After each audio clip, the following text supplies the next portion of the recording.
이제 오늘 말씀은 고린도후서 8장 말씀을 본문으로 삼았는데 주로 8장, 9장 말씀을 전하도록 하겠습니다.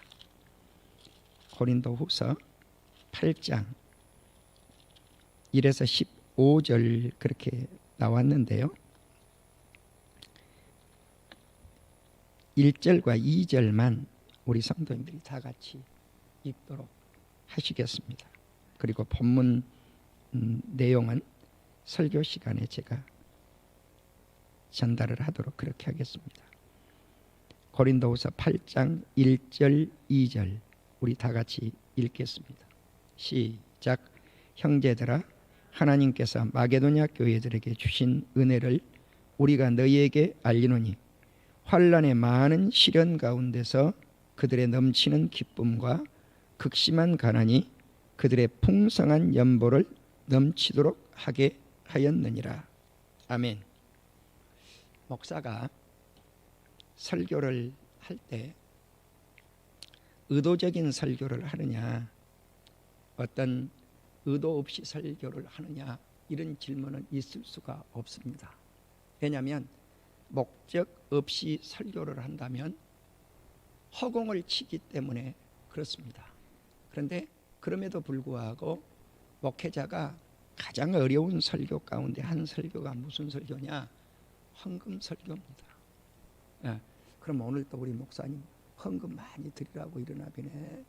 이래서 어떤 성도들은 모처럼 교회를 나왔는데 모처럼 나오니까 교회 나가니까 헌금 많이 드리라고 그러는 거예요. 그래서 시험이 들어요. 이런 폐단이 있음에도 불구하고 오늘은 다분히 제가 의도적인 설교입니다. 그러니까 무슨 말씀이냐면 오늘 이 말씀을 듣고 우리 성도님들이 헌금 생활이 완전히 바뀌는 역사가 있기를 주의 이름으로 축원합니다. 그래서 하나님 앞에 드림의 역사가 얼마나 소중한가라고 하는 것. 그래서 내 안에 인색함을 다 뽑아낼 수 있는 귀한 시간이 되기를 주님의 이름으로 축원합니다. 그래서 이 말씀을 전한 계기가 어디에서 왔느냐면 제가 산에 가서 기도를 하는데 옛날에 그냥 밝히겠습니다. 우리 여기 별내의 교회니까 창대교회 조영애 목사님이 이런 기도를 합니다.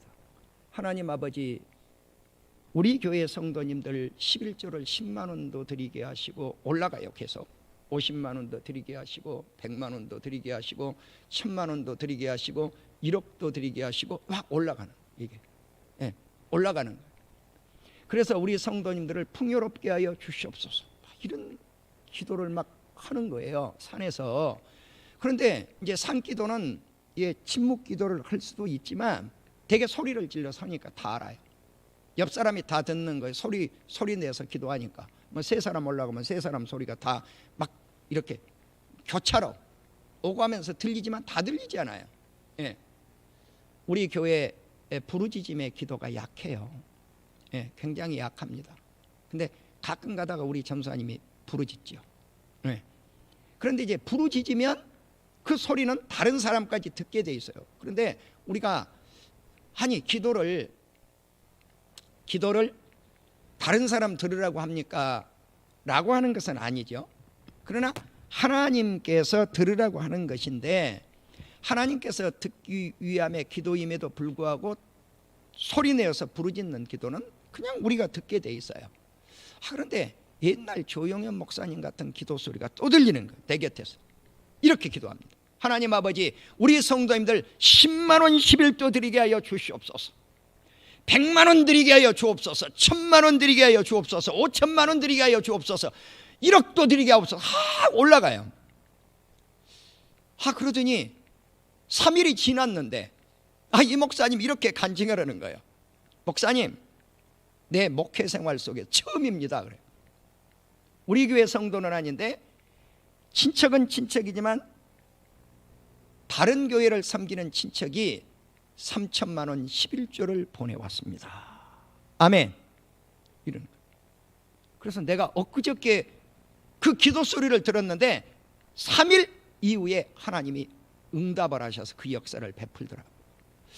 그래서 야, 박 목사 너는 저런 기도를 안 해보냐? 나도 매번은 안 하지만 옛날에는 해봤어요. 어디까지 해봤냐? 욕심 사납게 하나님 100억도 드리게 하여 주시옵시고 1000억도 드리게 하여 주시옵시고 하나님이 원하시면 경도 드리게 하옵소서. 근데 믿으면 안 와. 그렇게 해놓고도 믿으면 안 와. 솔직히 믿으면 안 와. 그러나 억까지는 믿음이 오는 거죠. 어느 날 조영현 목사님께서 날 보고 이렇게 이야기합니다. 목사님, 우리 교회 부흥해야 합니다. 오셔서 우리 교회 성도님들 헌금 훈련을 좀 시켜주십시오. 그 교회 성도님들 헌금 생활 잘해요. 예, 헌금 생활 잘하십니다. 그래서 이제 첫 시간을 갔는데 이 강대상에 헌금이 수북하니 올라왔어요. 그런데 내가 담임 목사님한테 명령을 받았으니까 성도님들 훈련을 시켜야 될 거 아니에요. 그래서 제가 이렇게 성도님들에게 광고를 합니다. 사랑하는 우리 성도 여러분, 여러분들 헌금 생활 잘 하시지만 이번 집회는 매 시간 한번 헌금을 드려봅시다. 액수야 많든 적든. 그랬더니 그 말 한 말씀에 강대상에 정말 수북하니 첫 시간 드린 것보다도 배도 넘게 드려졌어. 한 시간 드리는 거. 그런데 3일째 되는 날 조 목사님이 올라오시더니 뭐라고 하시냐면 이렇게 이야기합니다. 사랑하는 우리 성도 여러분, 우리가 이번 건축을 하는데 그래도 1억쯤은 드려보아야 되지 않겠습니까? 이런단 말이에요. 그래서 날 보고 헌금 교육시키라고 하더니 나는 그런 소리를 못해요. 그런데 그 이튿날 어떤 역사가 일어났느냐? 그 교회 한 성도님이 통장을 가져왔어요. 얼마가 들어있는 통장을 가져왔겠어요? 하나님께 드렸겠어요? 딱 한 장. 목사님이 말씀한 대로. 그래서 제가 욕심이 생겼어요. 하나님, 우리 교회도 1억을 드릴 수 있는 역사가 건축할 때 일어나게 하여 주시옵소서라고 제가 강대상에서 선언을 해봤던 거예요. 우리는 믿음은 바라는 것들의 실상이요 보지 못하는 것들의 증거니 선진들이 이로써 증거를 얻었느니라.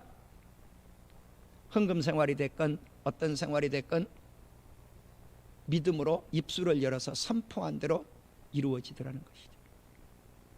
그럼 우리 백배교회 안에는 그런 일들이 없었는가? 있었지요. 있었지요. 우리 교회는 이제까지 엊그저께는 모 교회 목사님이 외부에서 3천만 원 11조를 드렸습니다 그랬는데 우리 교회는 11조로 드린 건 아닌데 그냥 일반 헌금으로 드렸어요. 제가 불암산 꼭대기를 올라갔어요. 교회가 무척 어려워요. 중계동에 있을 때 우리 교회가. 그럼 얼마나 어려웠는가? 보증금 1억에 월세 430만 원쯤 나가요. 26, 7년 전에. 어마어마한 물질입니다. 우리 백배교회는 하나님께서 그렇게 훈련을 시켜왔어요. 그런데 11개월쯤 지나가니까 보증금이 얼마가 동이 났는가?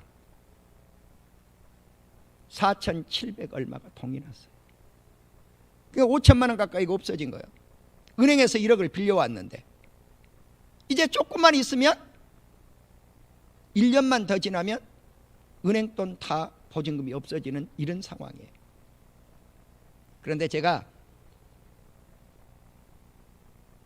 4일 밤 3일 낮을 불암산에서 보냈어요. 이부자리 하나 없이.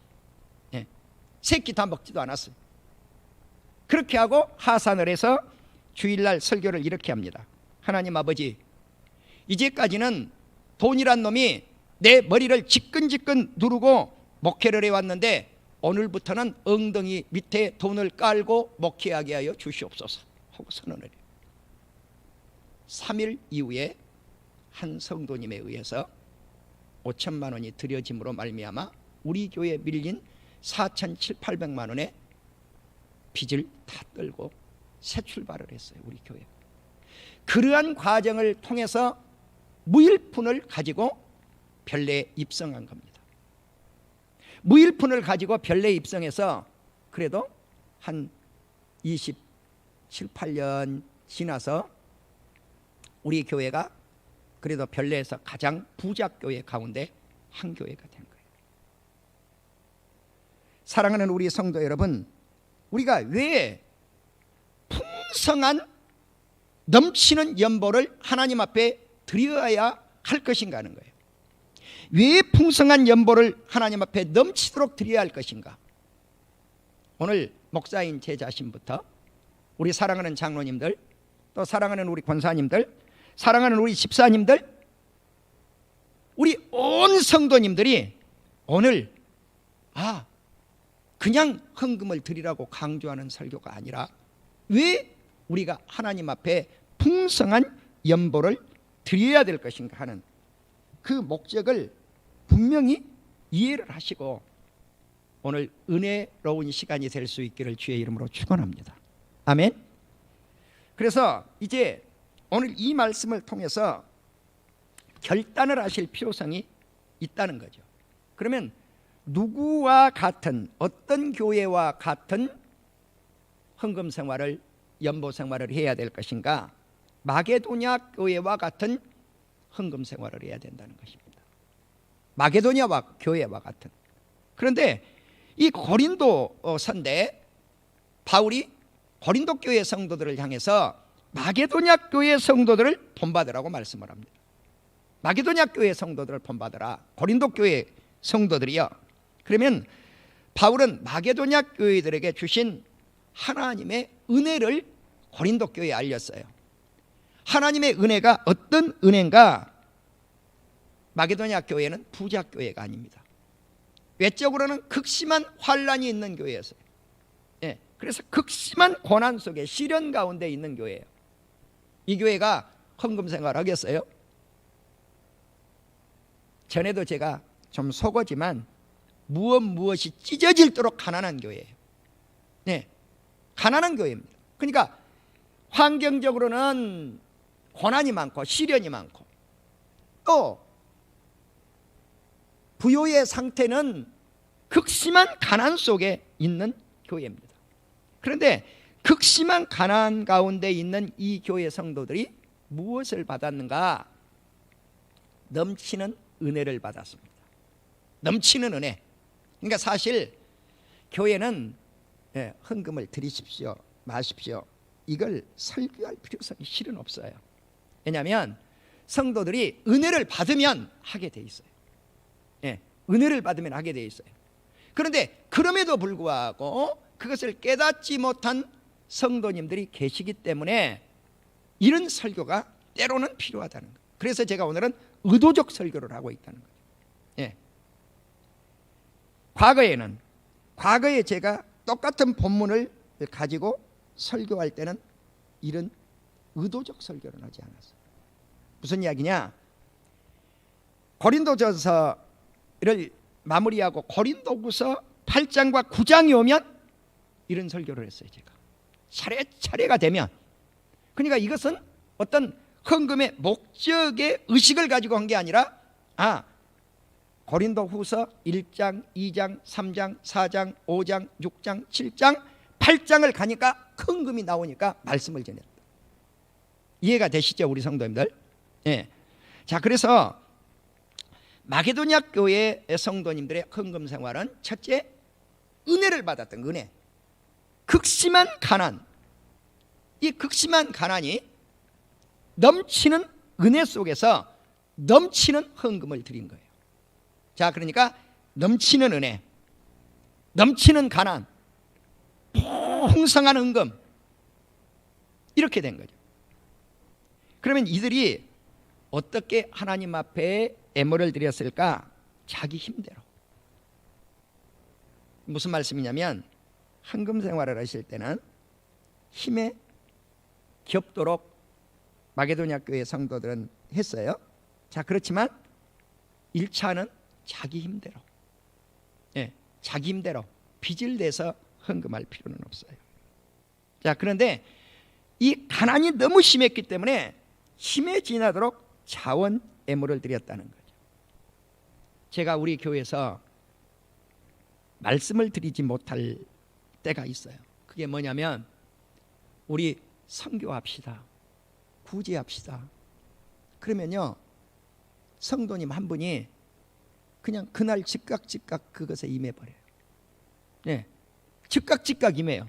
그러니까 말하기가 제가 부담스러워요. 네. 왜 이렇게 될까? 왜 이렇게 될까? 이건 은혜를 받아서 그래요. 네, 감동. 그러면 자기 자신은, 내가 봤어요. 그 성도님 봤어요. 자기 자신은 굉장히 자기에게 쓰는 건 인색해요. 그런 여유가 없어요. 그런데 남에게 선교합시다, 구제합시다 그럴 때는 아낌없이 퍼부어요. 누구처럼? 마게도냐 교회 성도처럼. 우리가 자신을, 두 번째는 자신을 죽게 드리고 하나님의 뜻을 따라 마게도냐 교회 성도들은 헌신을 했어요. 세 번째는 믿음, 말, 지식, 모든 간절함과 성도를 사랑하는 이 모든 일에 풍성했어요. 그래서 은혜도 풍성한 은혜를 마게도냐 교회 성도들이 받았습니다. 그렇다면 이 은혜는 어디에서 왔을까? 네 번째 생각할 말씀은 예수 그리스도의 은혜입니다. 예수 그리스도의 은혜는 부유하신 예수님이 가난하게 되셨어요. 부자이신 예수님이 가난하게 되셨어요. 왜 가난하게 되셨을까? 우리를 부유하게 하기 위하여. 이것이 십자가예요. 이것이 십자가예요.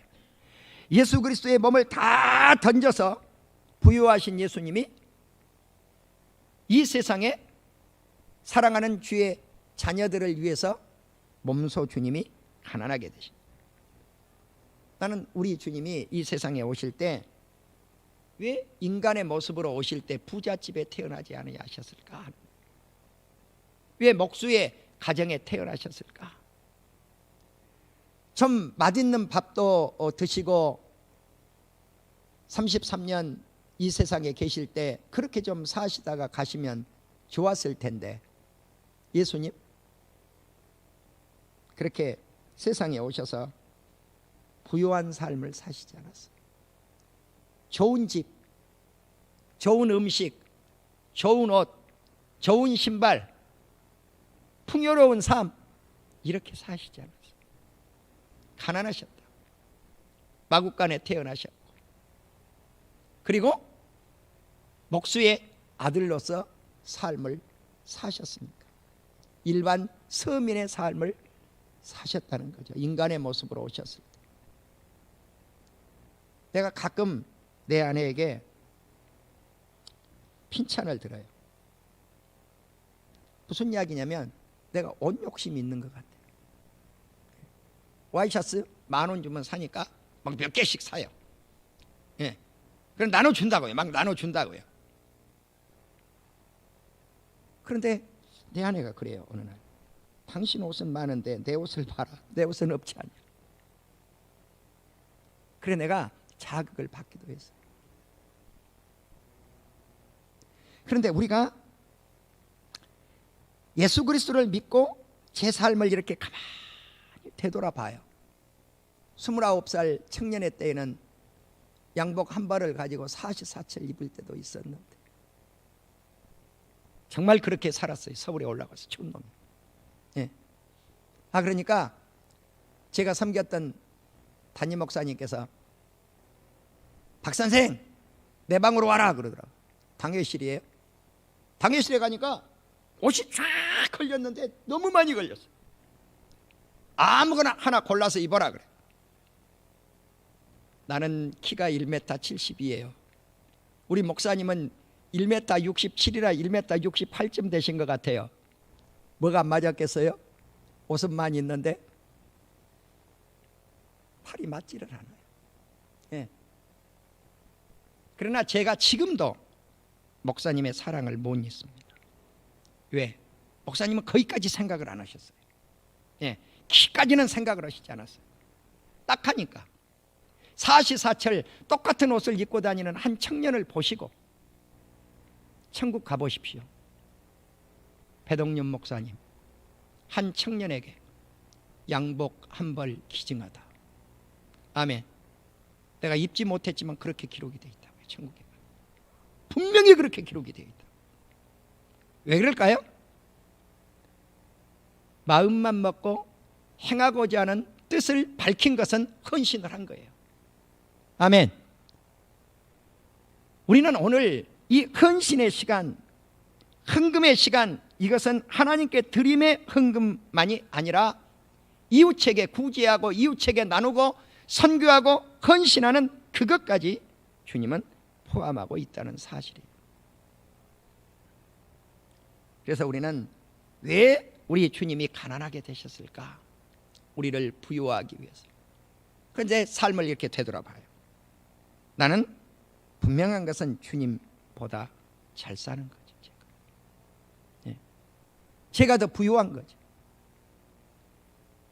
다섯 번째는 하나님께서 받으시는 헌금은 드릴 마음이 있는 사람의 헌금을 받는다는 것입니다. 구제도 마찬가지고 선교도 마찬가지. 드리기 싫어서 드리는 것, 그것은 드리기는 했는데 하나님이 받지를 않아요. 그러니까 액수를 정하실 때도 사람 보기 할 필요가 없어요. 내 능력에 맞게 내가 기쁘게 드리는 물질만큼 주님이 받아주실 줄로 믿습니다. 때로는 우리가 아픔이 있을 때, 병들었을 때, 그때 은혜가 내게 더 강력히 임할 때도 있어요. 그러지 않아요? 평상시보다도 병들어서 하나님 앞에 너무 감사해서, 주님이 치료해 주시는 과정이 너무너무 감사해서 드릴 때도 있어요. 그러니까 드릴 마음이 있을 때 드리는 애물을 주님은 기뻐 받으신다는 것입니다. 여섯 번째, 헌금은 준비하면서 드려야 연보답고 억지가 아니라는 사실이에요. 준비된 예물. 그리고 호주머니 속에서 교회 와가지고 호주머니 넣고 지갑 딱 열어가지고, 지갑 열어서 아이 오늘 헌금 얼마 드려야지, 이건 열어가지고 예배 시간에 여기서 꺼내서 드리는 헌금. 여러분요, 안 드린 것보다는 나을지 모르지만 정성이 쏙 빠져버려요. 정성이 쏙 빠져버렸다. 이러면 눈치 봐야 된다고. 눈치. 아이고 무슨 권사님 드리니까 나도 조금 드려야지, 이렇게 돼버려요. 이게 아니고 집에서 우리 성도님들이 헌금 봉투를 다 준비를 해서 미리 10의 1조도 감사헌금도 선교헌금도 그렇게 해서 드려지는 거예요. 교회가 광고가 되어졌을 때 내 마음에 내켜서 드려지는 물질, 그런 물질이 준비된 애물이요 억지가 아니라는 거예요. 우리가 하나님께 드리고 우리의 봉사의 역사에 의해서 풍성하게 드리는 것, 우리 주님은 그것을 잊지 않으신다는 사실이에요. 다음으로 일곱 번째, 여덟 번째가 되겠는데요, 마음에 정한 대로 드리라는 거죠. 옆 사람이 많이 드리니까 따라서 드리는 것이 아니라 그냥 정한 대로, 마음속에 정한 대로. 이것이 지금 제가 고린도후서에 기록된 그대로 지금 말씀을 전하고 있는 거예요. 마음에 정한 대로, 인색함과 억지가 아닌 즐겁게 드리는 성도를 하나님은 사랑하신다. 신학교 다니니까 한 선생님이 그노우티 사우톤 그러시면서 하시는 말씀이, 하나님은 즐겁게 드린 자를 사랑하십니다. 원어를 잘 모르는데 그 말씀을 안 잊어버리고 남아있어요. 하나님은 즐겁게 드린 자, 기쁘게 드리는 자를 사랑하신다. 나는 우리 성도님들이 그렇게 되기를 주의 이름으로 축원합니다. 하나님은 모든 은혜를 넘치게 하셔서 넘치는 은혜 속에서 드리게 한 거예요. 넘치는 은혜 속. 자, 고린도후서의 마지막을 보면 어떻게 드리라고 말씀을 하는가? 감사해서. 예. 너희의 모든 것이 넉넉하여 모든 착한 일을 넘치게 하려 함이니라. 하나님께 드림도 이웃에게 나눔도 이게 선하고 착한 일이에요. 그래서 시편 112편 9절을 사도 바울은 인용을 했는데요. 그가 흩어 가난한 자에게 주었으니 그의 의가 영원토록 있느니라. 잠언을 보시면 구두쇠는 어떻습니까? 손을 꽉 움크리고 쥐고 있어요. 이렇게 쥐고 있단 말입니다. 내가 어저께 예수를 믿지 않는 한 동네 사장님에게 이렇게 이야기합니다. 사장님, 그 돈 뭐 할 거요? 부자예요. 그 돈 뭐 할 거요? 그래서 내가, 아니 땅이 많이 있으면 최소한 100평쯤 파십시오. 팔아가지고 살아생전에 좀 먹기도 하시고 여행도 좀 다니시고 좋은 옷도 좀 한번 사 입으시고, 그렇게 살다가 가셔야지 한 해 두 해 그냥 고생만 하시다가 가실 겁니까? 그러니까 날 보고 이렇게 이야기해요. 목사님, 그 말씀이 참말인데요, 그런데 나 매해 속아 살아요. 매해 속아 살아요. 왜? 안다는 거예요. 자기도. 그래서 내가 뚝 잘라 파십시오. 뚝 잘라 100평만 파십시오. 100평만 팔면 실컷 먹고 살잖아요. 그걸 못해. 그걸 못해.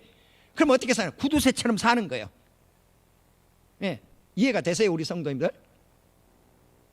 사실 세상 그렇게 살 필요 없어요. 자식들에게 물려준다고요? 가만히 있어도 자식들에게는 물려주게 돼 있어요. 예. 그러니까 그 사장님이 날 보고, 그래서 목사님 속고 삽니다. 이 땅값이 100만 원 오면 내년에 120만 원 될 건데 지금 못 판다는 거죠. 이제 120만 원 됐어요? 또 200만 원 될 건데 그래서 못 판다. 그래서 이제까지 속아왔다는 거예요. 이제까지 속아왔는데 그래도 속고 있습니다. 그래요. 여러분, 우리가 하나님 앞에 드리는 것도 마찬가지예요. 내게 있는 것을 움켜쥐고 바등바등 떨고 있으면요, 내가 쓰지도 못하고 남에게 나누어지도 못하는 거예요. 네, 이런 맞습니다. 제가 이 말씀을 전하니까요, 내가 하월곡동 살 때 한 목욕탕이 있었어요. 그 목욕탕 주인의 행세를 어떻게 하는지 상상을 해보십시오. 자전거는 15년 된 자전거입니다. 이 자전거를 타고 가는 거예요. 이 사장님이, 목욕탕 사장님이. 옷은 보통 떨어진 옷은 아니지만 그냥 평범한 옷을 입고 가셔요. 구두가 아니고 운동화는 2년쯤 된 운동화예요. 그것을 타고 지금 길을 이렇게 지나가죠. 그때마다 제가 뭘 느끼냐면, 야, 저 사장님 어떻게 돈은 많은데 저렇게 사냐. 예, 내가 정말 의문점을 가졌어요. 의문점을 가졌어요. 인생은 그렇게 살아서 부자가 되는 것이 행복이 아니에요. 어떤 것이 행복일까? 쓸 만큼 내가 쓰고, 그리고 내가 가지고 있는 것을 가난한 사람들에게 흩어서 나눔. 이것이 인생의 보람입니다. 그래서 넉넉하여 너그러운 연보를 함은 우리로 하여금 하나님께 감사하게 하려 함이라. 그러니까 우리가 이 헌금 생활을 할 때 감사가 넘쳐서 하는 헌금은 풍성한 연보라고 그랬어요. 넘치는 은혜, 넘치는 감사, 넘치는 풍성함으로 주님이 더하여 주실 줄로 믿습니다. 그래서 의의 열매를 예수 그리스도 안에서 더하여 주신다고 주님은 약속하십니다. 그렇기 때문에 헌금과 구제, 선교 헌금, 이 모든 것들은 나를 구원해 주신 예수 그리스도 이름으로 드리고 나는 죽어져서 사라져야 돼. 내가 아무리 이웃에게 많은 물질을 나눴다고 할지라도 내 이름으로 드리는 것이 아니라 예수 그리스도 이름으로, 그래야 주님의 영광만 살아남게 될 줄로 믿습니다. 이런 희생과 이런 헌신과 이런 애물이 드려진다면 우리 하나님은 넘치는 은혜와 초월적인 은혜 속에서 주시는 감사가 넘쳐나게 될 줄로 믿습니다. 이제 11조를 아직 드리지 못하고 계시는 우리 집사님들도 계시더라고요.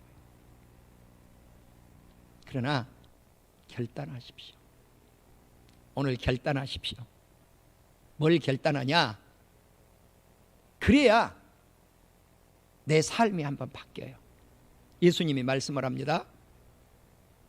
돈과 예수님을 겸해서 섬길 수 없다. 여러분, 돈하고 예수님하고 겸해서 섬길 수 없어요. 나도 2년 전인가 3년 전인가 벌써 하나님 돈 좀 주세요. 그래서 내가 선교할 테니까 돈 좀 주세요. 그런데 주님이 돈을 싹 뺏어가 버리더라고요. 빈된 것도 다 뺏어가 버리더라고요.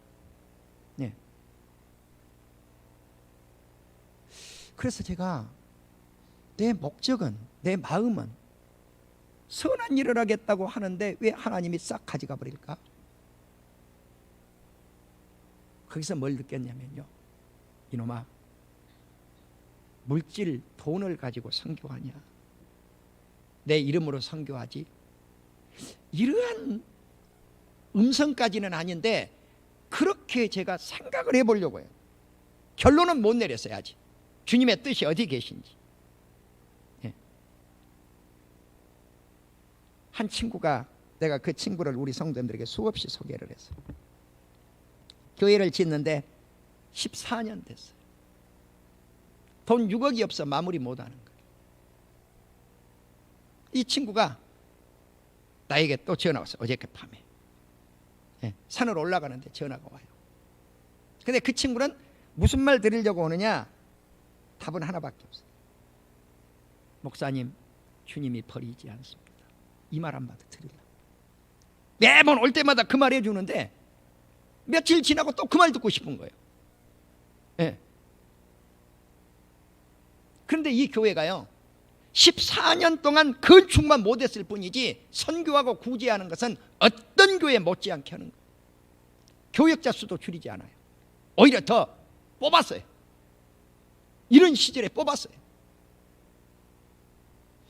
그래서 때로는 하나님의 뜻을 온전히 발견하지 못하고 살아갈 때가 있다는 거죠. 그런데 이제 그 친구 목사님이 날 보고는, 아, 그래도 목사님은 부러워. 예, 날 보고 부럽다는 거. 나는 그 목사님을 보면 오히려 부러운데. 왜? 우리 교회보다 성도 수가 많아요. 예, 목회 잘하셔요. 사랑하는 우리 성도 여러분, 우리는 오늘 말라기 3장 7절 이하의 말씀을 잠깐 우리 성도님들이 이해를 하셨으면 좋겠습니다. 말라기는 사실 설교를 하려면 3장만 떼놓고 설교하면 안 돼요. 예, 큰일 나요. 말라기는 3장만 설교하면 안 돼요. 왜 주님이 11조를 드리라고 그랬는가? 11조 헌물을 드리면 크게 부하게 된다, 이 말씀이 아니에요. 왜 그랬는가? 말라기 1장부터 이해를 하셔야 돼요. 하나님 앞에 온전한 예물을 드리지 않고 불결한 예물을 드린 거예요. 불결한. 무슨 말이에요? 드리긴 드렸어요. 그런데 저는 것, 상처받은 것, 병든 것, 이런 것만 골라다가 하나님께 드렸다고요. 깨끗하지 못한 예물을 드린 거예요. 그래서 주님이 말씀을 합니다. 너희 조상들의 날로부터 나의 규례를 떠났다. 너희들이 내 규례를 지키지 아니했다. 그러므로 내게 돌아오라. 어떻게 해야 주님께 돌아갑니까? 어떻게 해야 주님께 돌아갑니까? 하는 방법론이에요. 방법론이 뭔가? 11조 헌물을 드리라는 거예요. 예. 그러면 타락했다 그 말이 이 백성들이. 타락한 백성들이 하나님 앞에 온전히 돌아오는 것. Return to me 그랬어요. NIV 성경을 보니까. 내게 돌아오라는 거예요. 주님이. 돌아오는데 뭘로 돌아올 것인가? 온전한 11조, 온전한 봉헌물을 드리라는 거예요. 우리말 성경에는 뭐라고 쓰여 있어요? 너희가 나의 것을 도적질했느니라 그렇게 나오잖아요. 근데 이게 뭐냐면 사기쳤다는 겁니다. 하나님께 속였다는 거예요. 원문에는 속인 거예요. 하나님을 속여서 하나님 것을 빼앗아가 버린 거예요. 도적질했다고. 우리말 성경대로 하나님을 속여서 빼앗아가 버린 거예요. 그러니까 우리가 11조 생활을 하지 않는 것 뭐예요? 그게 도둑놈이란 말이죠. 여자씨들은 더 참고하시면 되겠죠. 뒤에 뭐만 붙이면 돼요? 여자에 니은 하고 붙이면 된단 말입니다. 그러니까 이제 여자분들은 자기 자신은 그냥 여에 니은을 붙여서 그냥 발음해도 괜찮으셔. 예. 그렇게 된 거거든요, 이게. 그래서 무엇으로 당신을 속였습니까? 무엇으로 당신을 속였습니까? 이게 원문이에요. 무엇으로 당신 것을 도적질해 먹었습니까? 그러니까 주님이 11조와 헌물이니라 이렇게 답을 한 거죠. 그러면 11조와 헌물의 재정 목적이 뭔가? 첫째는 레위인과 제사장들을 먹여 살리기 위함이에요. 레위인과 제사장들. 두 번째는 소외계층 사람들을 나눔이에요. 그러니까 고아, 과부, 나그네, 외국인. 그러니까 첫째는 제사 직분을 행하고 있는 레위인들, 제사장들을 이 물질을 가지고 섬겨야 돼요. 그래서 11조 생활을 가장 잘했던 시대가 어느 때인가? 바벨론 포로 생활 이후예요. 이스라엘 백성들이. 그들 11조 생활 안 했어요.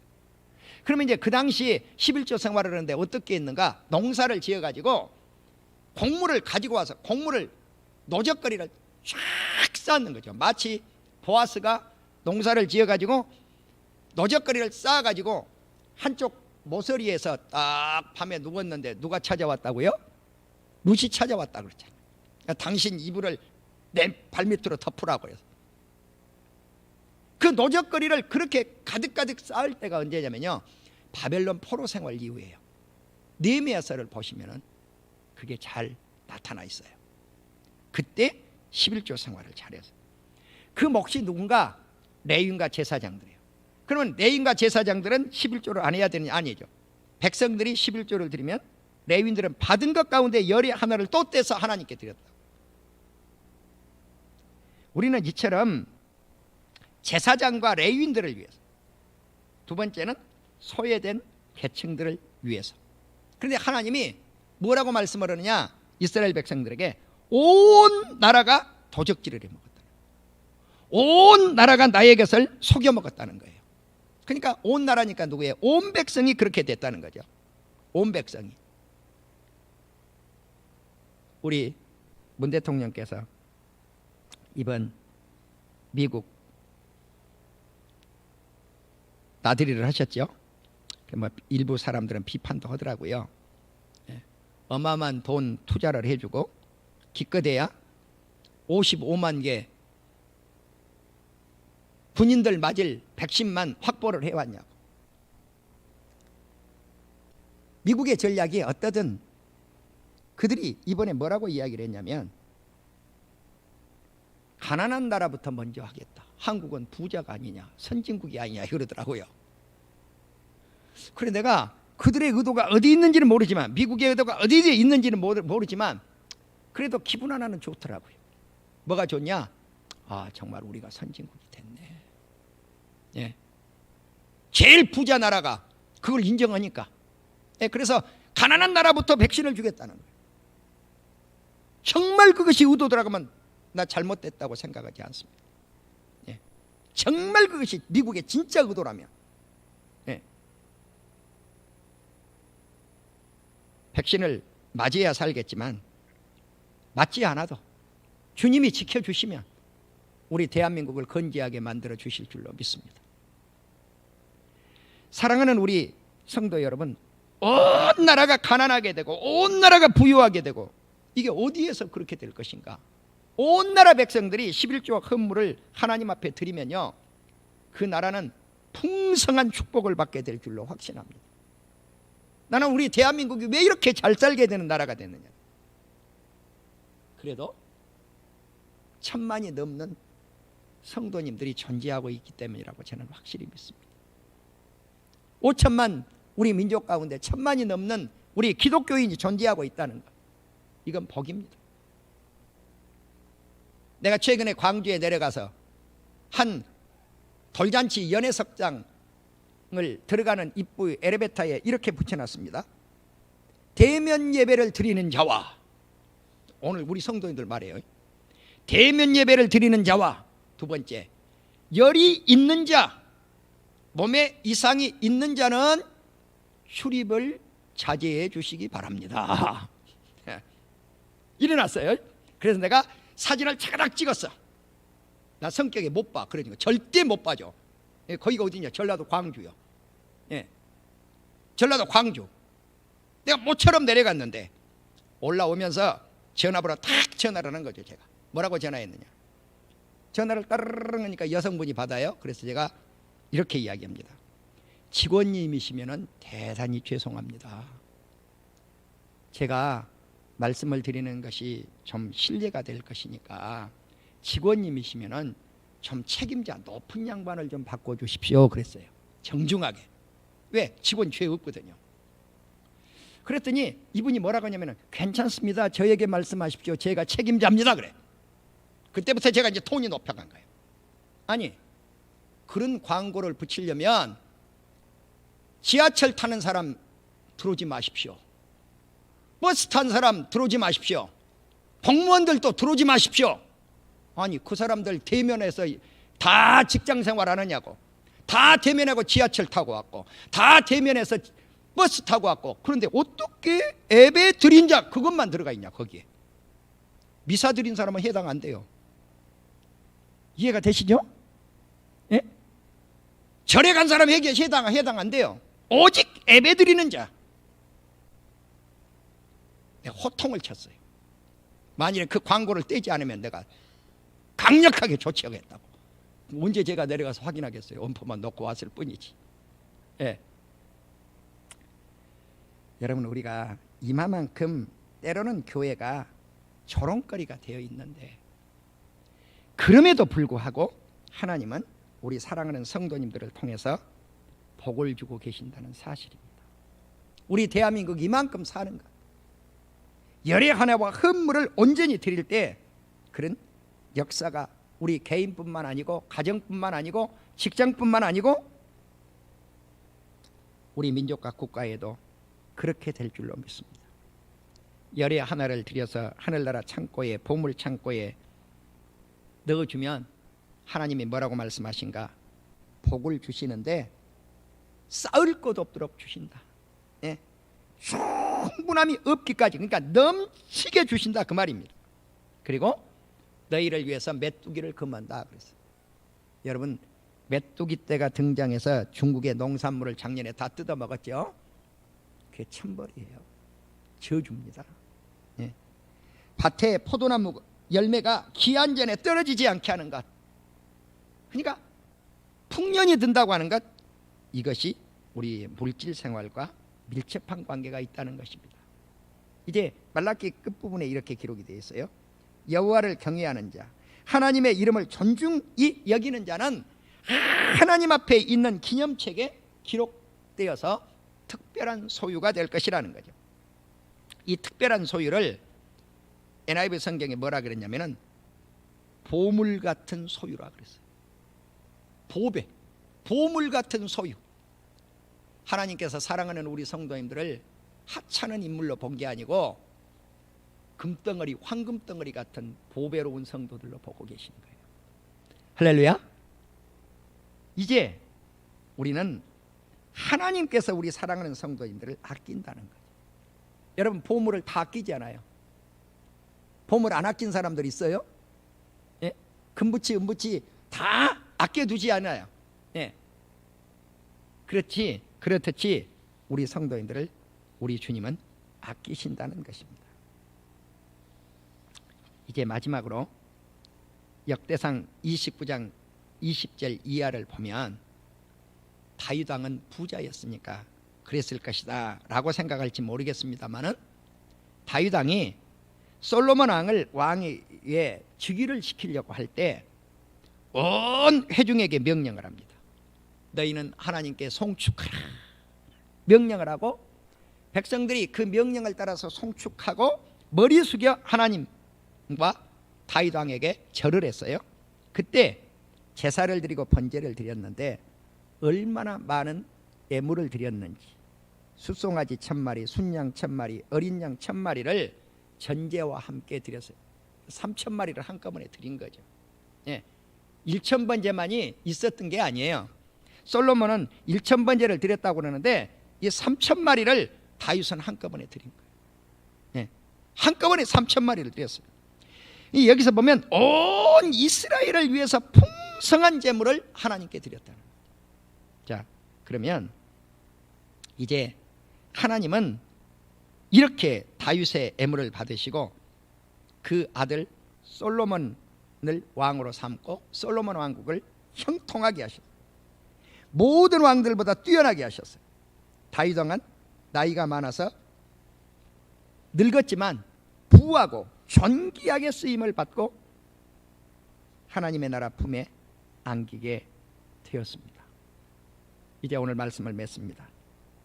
고린도후서 8장 2절과 7절 9장 10절에 나타난 것과 같이 풍성한 연보는 모든 은혜를 풍성하게 해서 넘치는 은혜로 심는 것도 풍성하게 많이 심는 자는 많이 거두고 적게 심는 자는 적게 거둔다 만나의 비유를 하고 있는데 오늘 예수 그리스도의 십자가 이것을 잃어버리면 안 된다는 거죠. 제가 중간에 말씀을 드렸지만 예수님이 가난하게 되시면 우리를 부유하게 만들기 위함이었다.